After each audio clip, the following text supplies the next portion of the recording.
All right? This is not one that I'm going to put stars next to, because that one doesn't come up as often. Who has questions? Yes? Would you prefer, excuse me, would you prefer if we did it, like if we did it to the denominator? I don't have that preference, but you should be able to. Okay. You should be able to, because we will need to be able to do that later.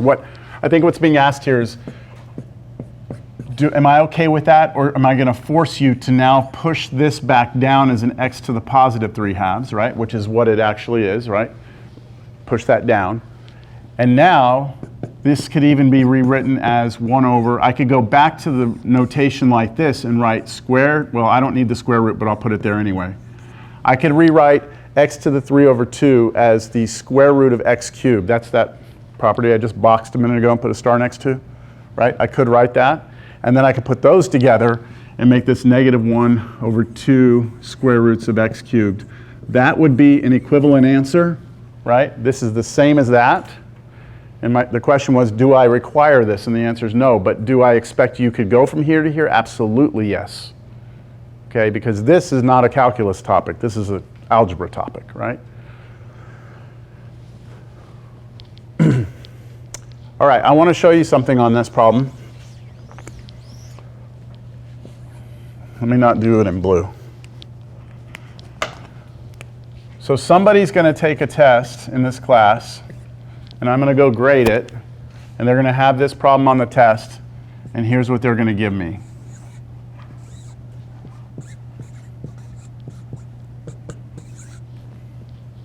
So what did they do?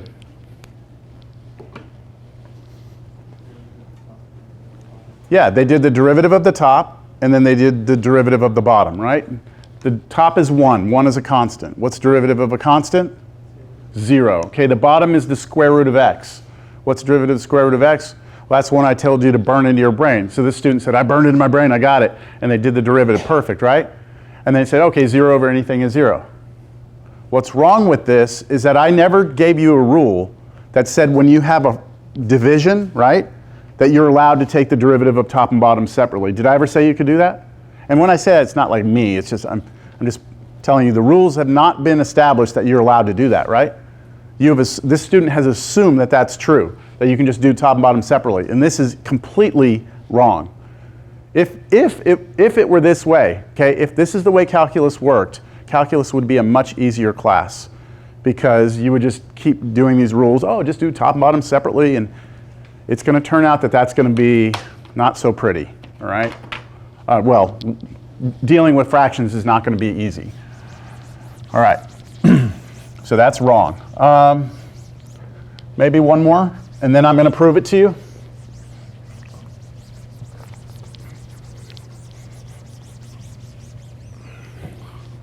How about this one? What if f of x is, I don't know, let's just go 1 over, this is not necessarily harder, just to make sure you understand what's going on here. 1 over x to the 4th. What's the first thing I'm going to do?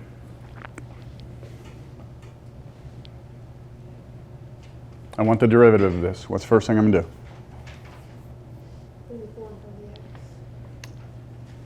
Careful. No. Careful. You can only do x to a power, right? This is not x to a power. This is 1 over x to a power.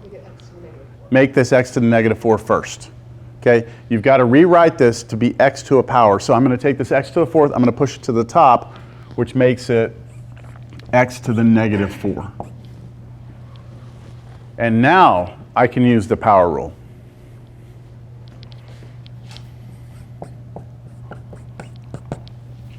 All right, so the power rule, I'm going to bring negative 4 out front. I'm going to write x, and I'm going to subtract 1 from that. And fortunately for me, it's not a fraction. So negative 4, take away 1, negative 5. And that would be the answer. If you wanted to, you could rewrite this as negative 4 times 1 over x to the 5th power. That would be dropping this back down, and that could be rewritten as negative 4 over x to the 5th.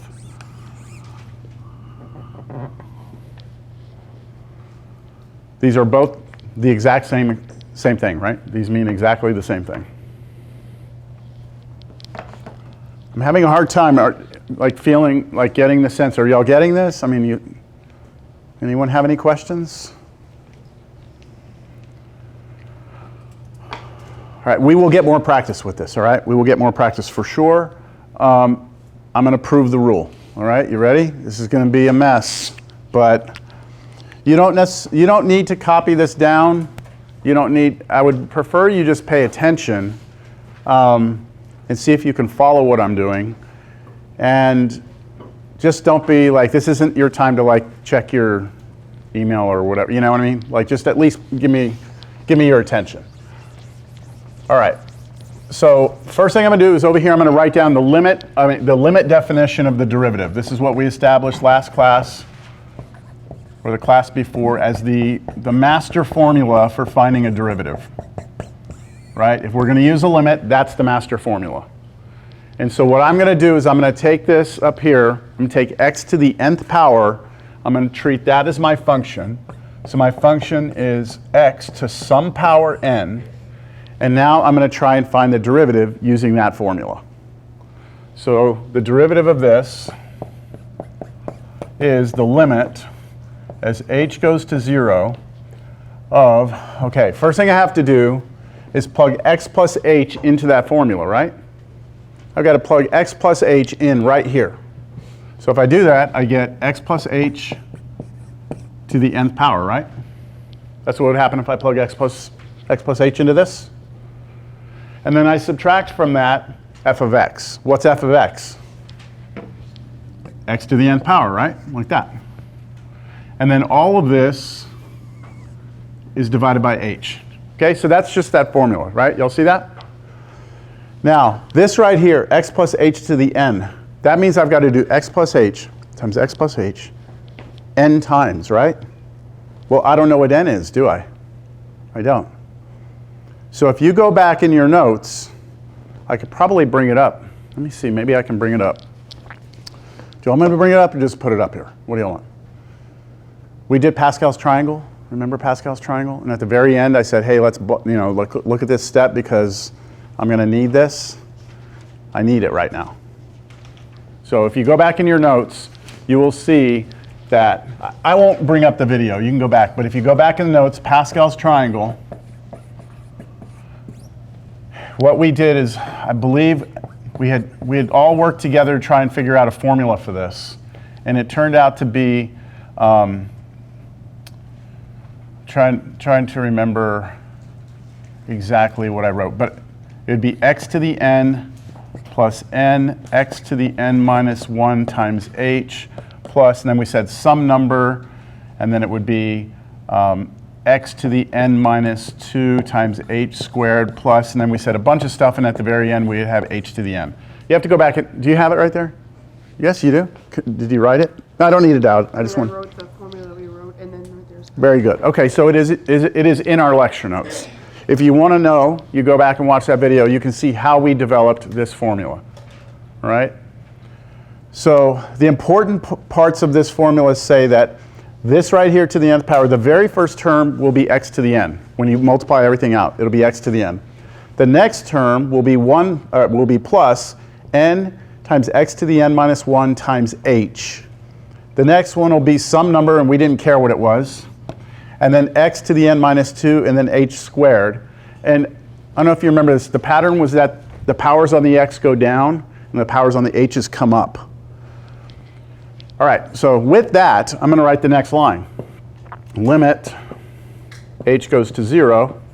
Okay, this right here, I'm going to replace with that. It's going to look terrible.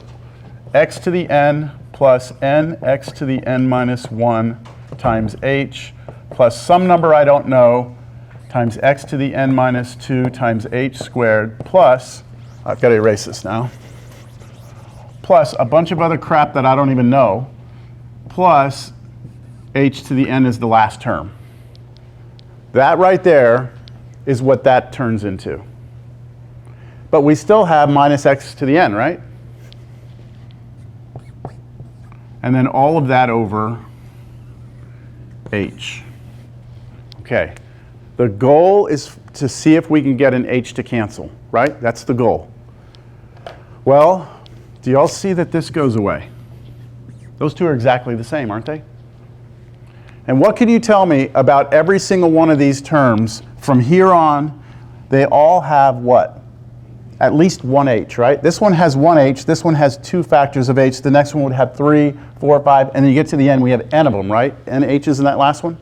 So do you all agree I could pull an h out? One h out? Okay, so my next line will be equals limit h goes to 0. I'm pulling the h out of the top. If I pull an h out of the top, what am I left with if I pull an h out of this? Nx to the n minus 1 plus this one, I don't know, there's some number here, right? This is important, this piece right here. X to the n minus 2 times, I pulled one h out, right? So how many h's do I have left here? I have one h, right? Plus, and then dot, dot, dot, and when I get to the very end, if I take one h away from this, what's it going to be? H to what power? N minus 1. Very good. So if this was 10, I pull an h out, it'd be 9, right? If this was 100, I pull out, it'd be 99. So whatever this power is, the last term will be h to the n minus 1. All of this is over h, right? And then I can get rid of them. Yeah? And now the very, very key step. I'm going to let h go to 0. Right? I'm going to take the limit now. I'm going to let h go to 0. When I do that, nothing happens to this, does it? Do y'all see an h here? No. Does this one have an h? Right there. That's going to go to 0. That is going to make this whole term go away, isn't it?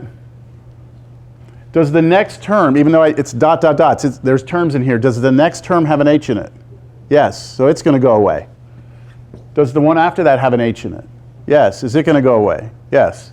Does everything in here goes away? And when I get to the very end, that is h, that goes 0, that goes away. So everything vanishes, right? With the exception of that term. And that term is nx to the n minus 1. And that is the power rule formula, right? That's the rule.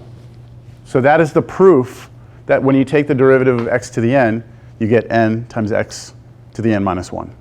All right? Pretty cool. Pretty cool stuff. I mean, for me, I like it.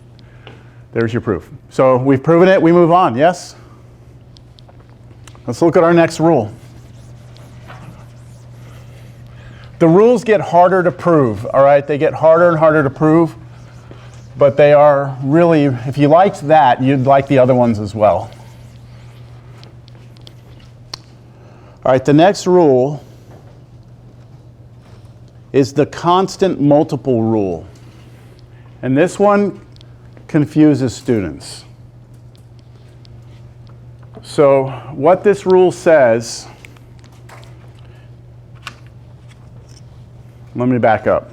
What's the derivative of a constant? 0. We've already established that, right? The derivative of a constant is 0. This rule says something about constants. It says if you're trying to take the derivative, okay, and you have a constant being multiplied times some function, that when you take the derivative, the constant just comes out front, and then you just take the derivative of the function itself. So the derivative of this is not 0. You don't get 0 here because the constant is attached to a function. If a constant is ever by itself, the derivative is 0. But if the constant's attached to a function, I like to say it comes for the ride. Like it's just going to come for the ride. Whatever happens, it's just going to tag along. Okay? Let me give you an example. Let's say we have, we know what the derivative of that would be, right? Everyone? Derivative of that would be? 5x to the 4th, right? That's what derivative of that would be. But now let me attach a constant to the front. Let me put 8 in front of this. According to the constant multiple rule, what I can do, because this is a constant, you see how the constant is multiplying times this function? The constant multiple rule says, look, okay, fine. Don't tell me derivative of 8 is 0. Just bring it for the ride. Just put it here. And then multiply. Now just do the derivative of that. So what's the derivative of that? You just told me. 5x to the fourth, right? And then you could just multiply those two numbers together and you get 40, right? And that's your answer. Which is what I told you when I first started this today. If you have this, just bring the number out and multiply those two, right? It's essentially what happened. But the constant multiple rule is what allows us to do that. The constant just comes for the ride. Let me give you another one. What if we do f of x equals 4 square root of x? Let's find the derivative. So I see a 4 in front, right? I see that 4 in front. I'm just going to bring it for the ride. It's going to just tag along. So I know my derivative has a 4 in it, times. Now I'm just going to take derivative of the square root of x, which I've burned into your brains, right? The derivative of the square root of x is 1 over 2 square roots of x, right? That's the derivative of that. And now this is equal to, well, you could reduce this fraction. 2 goes into 2 once, 2 goes into 4 twice. And then I'm going to slide the 2 on top. So 2 over root x would be our answer. Right, this 4 out front, if you're having trouble with this 4 out front is really like a 4 over 1, which is why I'm able to reduce and then multiply across. Who has questions? Any questions? No? Okay. All right. Next rule. There are 37 rules. I'm kidding. There's only a few more. All right, this one. It looks terrible. This looks terrible, right? You just look up there like, shit. But it's really not a bad rule at all. This is called the sum and difference rule. This rule says that if you're ever trying to take the derivative of two functions that are being added or subtracted together, if you have addition or subtraction between functions, this rule allows you to take the derivative of them individually, separately. You're allowed to do that. You cannot assume that, all right? You cannot assume that, but this rule now tells you you can do it. So let's go back to this problem right here. All right, let's do that one again.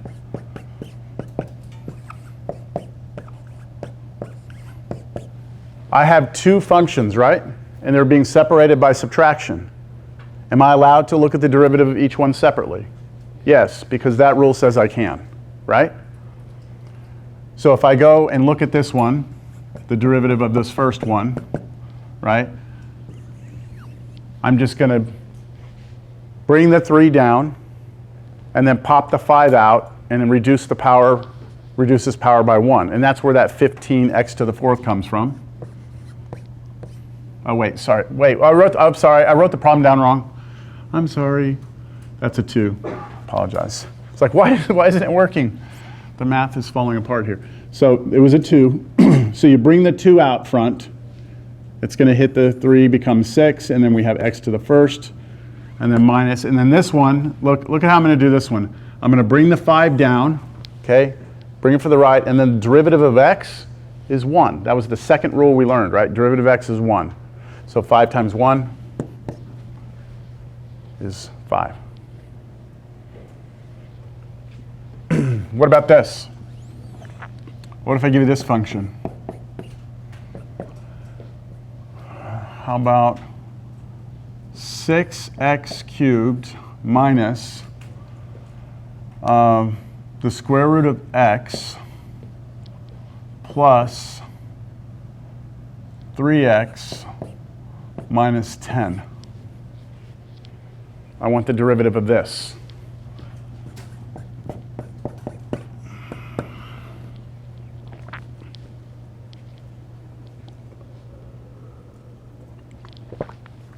How many terms do you see?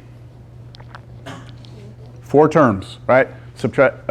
Separated by subtraction and addition, we have 4 terms. 1, 2, 3, 4. The sum and difference rule says that if we have an addition and subtraction between 2 things, we can do them separately, right? What about 3 things? What do you think? Seem reasonable that you could go to 3? Yes. 4, 5, it doesn't matter. If you have a million terms with plus and minuses, you can do them one at a time. It's called term-by-term differentiation. This is allowed. So I can just do these one at a time. So derivative of this, all right, somebody new. Who wants to? I don't want to call on people, but I will. Who wants? Go ahead. What do you got? 18x squared. Good. All right. Next one, I bring the minus down, minus, and then that one's burned in now, right? Well, it will be. 1 over 2 root x. Who's got the next one? 3. And then minus 0. Now, you don't need to write minus 0, right? But just so it's clear that the derivative of that went to 0, derivative of this is 3. That's the burned in one. This was power rule. Questions?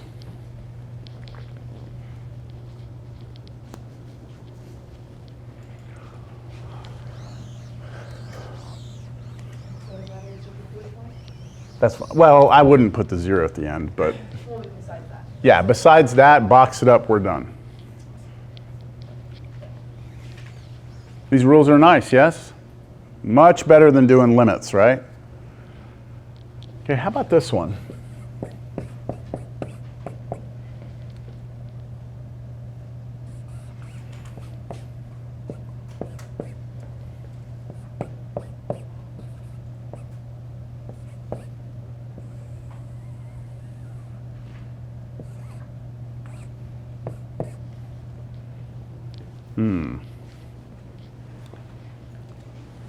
I'd like to see if we can find the derivative of this.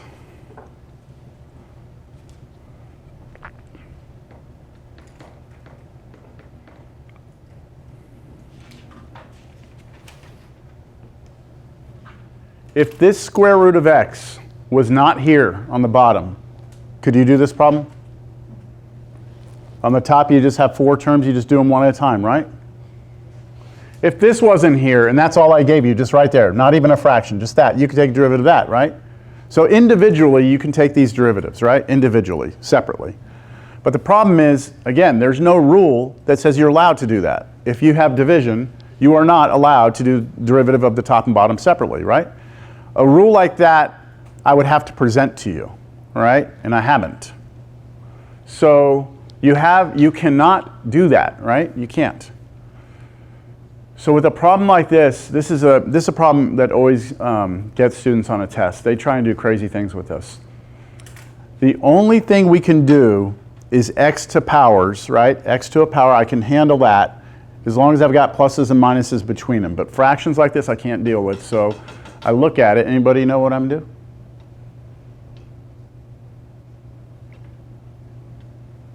How many terms do you have on top? How many terms on the bottom?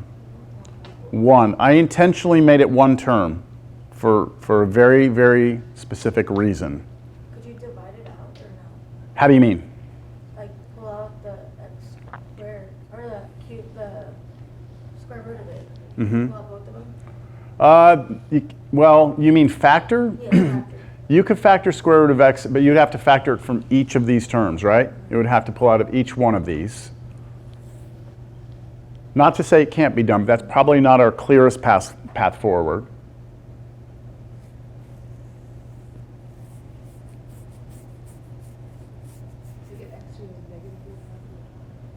Okay, so you could write this as x to the half, right? This is x to the half. And then can't you bring that up? You could do that, couldn't you? That would be allowed. That's one option. And I'm okay with that option. But the way I teach it is I just do something else. I mean, it's the same, we get to the same answer. Can you put the square root of x over 1 and then take out flip and then... Take out flip. You mean this one? Put it over 1 and then flip? Is that what you're saying? Yes, I think that would be the same effect as what's being suggested here, which is essentially you need to move it up and then distribute it through. I think everybody's working too hard on this. So look, how about this? If I write 3 plus 4 plus 7 over 2, right? I don't know if this is going to help or not. But when I have that, obviously I can add these up and just divide by 2, right? But can you split this fraction up? Can you break it apart? How? You can write this as 3 over 2 plus 4 over 2 plus 7 over 2. And what you're doing is you're kind of working with this rule backwards. If they all have the same denominator, right, and you're adding them together, you just add the tops together, right, and then put them over the common denominator. That's exactly what I'm going to do over here. I'm going to break this apart into 4 different fractions. I'm going to make it, so I'm not taking a derivative yet. I'm going to take this and put it over this. And then I'm going to say minus, because there's a minus there. I'm going to put that one over the root x. And then say plus, and I'm going to do x cubed over the square root of x. And then finally minus, and I'm going to put 4 over the square root of x. Do y'all agree that's the same thing? That's the same thing, right? Because if I ask you to put these together like that, you would get this, right? So I'm just going backwards with it. Now that does not fix the fact that I still have fractions, right? I still have fractions, but what's this? 1, right? That's 1, because it's something over itself. Let's talk about this one, and let's talk about it over here. That is the same as x to the first power over x to the half power, right? I'm talking about this one right here. Right, that's what that is? And how do you do that? X to a power divided by x to another power. You subtract. You do x to the 1 minus x, minus a half, right? If you have forgotten, I will remind you, if you have x to the n over x to the m, this is x to the n minus m. That's a property, again, of exponents from college algebra. I'm using that property. So I have not taken a derivative, okay? Does everyone see that? I have not done any derivatives yet. All I'm doing is algebra right now to turn it into something that I can take a derivative of. That's all I'm doing. So this becomes, let's see, you'd have to get a common denominator there. That's 2 over 2 minus 1/2, which is x to the half. So minus x to the half here. I got to do this 2 more times, right? I got to do it for this one, and I got to do it for this one. All right, so I'm going to go ahead and keep going, right? So this one becomes x to the third over x to the half, which is x to the 3 take away a half, which is the same as x to, I need a common denominator. So how do I rewrite 3 with the denominator of 2? That'll be the final answer, right? But it's 6 over 2 first, minus 1 over 2, right? So rewriting 3 as 6 over 2, subtract, we get 5 over 2. So that's the next term.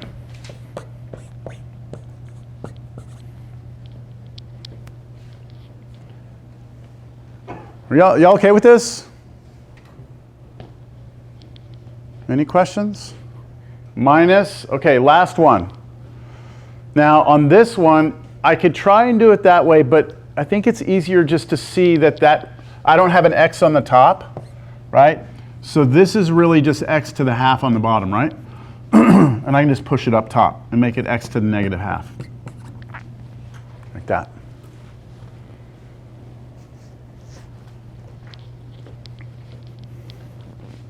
Questions at all? So do I box this up and I'm done, move on to the next problem? What? I haven't even taken a derivative, right? I haven't even taken a derivative. All I've done is rewritten the problem. So now I'm ready to take the derivative. I'm going to erase. Do you all have anything? Want me to leave anything up there? What's up? Okay, I'll go up here.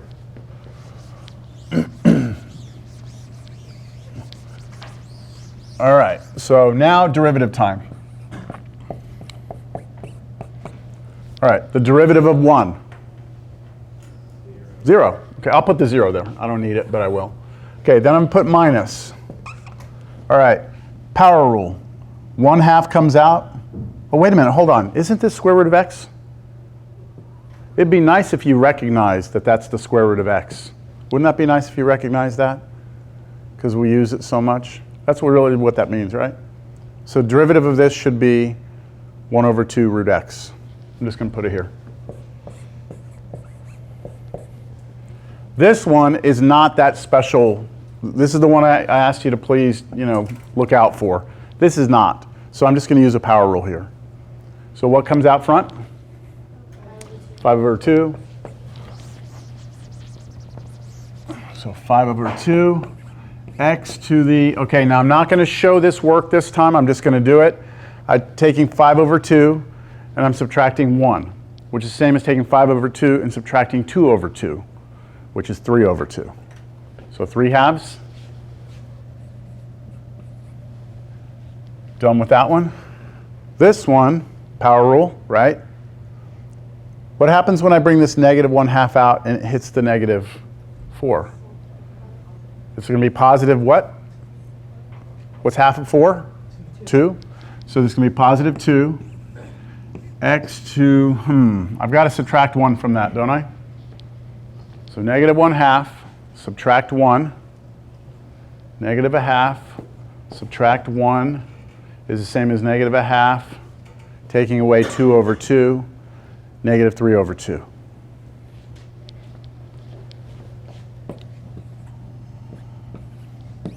Now I'm done.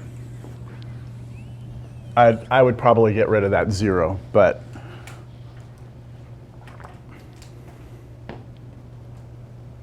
how do you feel? Look out for a problem like that, okay? Look out for something like that, because I'm guaranteeing that you're going to see something like that on your test. I do want to point something out, though. If I were to give you this function,